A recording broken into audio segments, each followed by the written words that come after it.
Welcome to day 5 of the Fear Challenge. Today, we're stepping into one of the most iconic fears of all, haunted houses.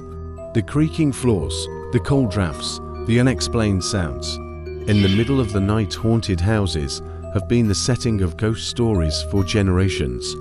But what is it about these places that scares us so much? Is it the thought of ghosts? Or is it something deeper, the fear of being alone in the unknown? In today's challenge, we're going to explore the psychology behind haunted house fears and discover how you can face these ghostly fears head-on. The fear of haunted houses isn't just about the house itself. It's the stories that surround it. Every creak, every gust of wind feels amplified when we believe something could be lurking just around the corner. But what are we really afraid of? Is it the idea of ghosts? Or is it the unknown, the things we can't see or explain? When we walk into a dark, unfamiliar space, our imagination fills in the gaps, often making the house seem far scarier than it really is. So, how do we confront this? How do we walk through a haunted house without letting our minds play tricks on us? One of the biggest triggers for fear in haunted houses is the feeling of being alone or isolated. When we enter a dark, unfamiliar space by ourselves, we feel vulnerable, our senses heighten, and every small noise seems magnified. But here is the thing, haunted houses, like many fears, thrive in isolation. The more alone we feel, the more our fear grows. That's why one of the first steps to overcoming this fear is recognizing that much of what scares us in these places comes from within our own minds. When you're inside a haunted house, your mind is constantly searching for threats. Every shadow, every flicker of light becomes a potential ghost or spirit in your imagination. But in reality, what are you seeing? A shadow is just a shadow, and a flicker of light could be caused by a draft or a loose window pane. The key to confronting your fear is separating fact from fiction. What's real in the house?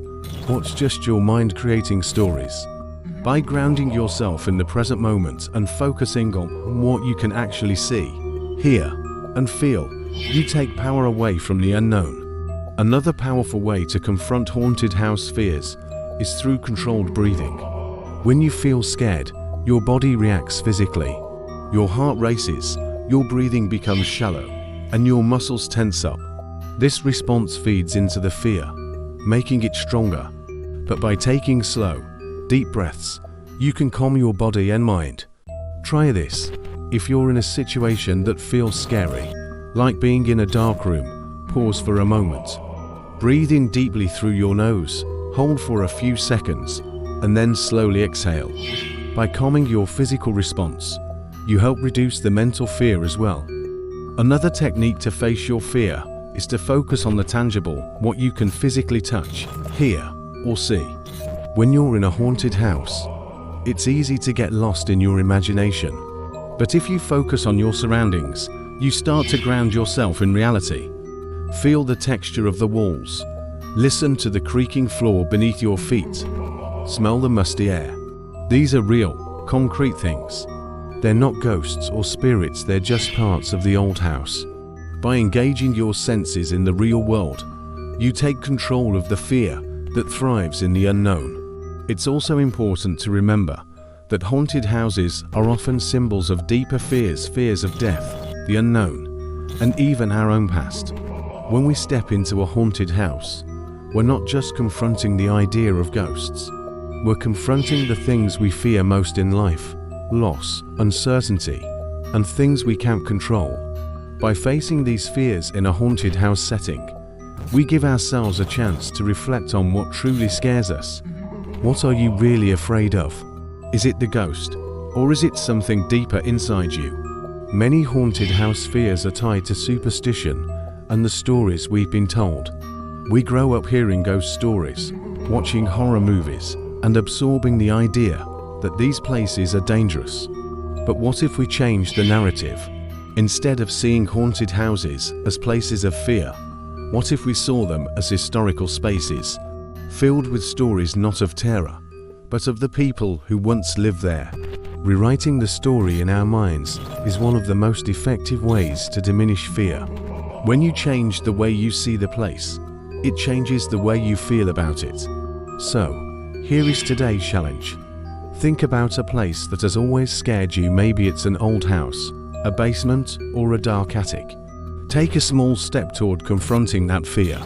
Visit the place, or if that feels too overwhelming, simply visualize yourself there.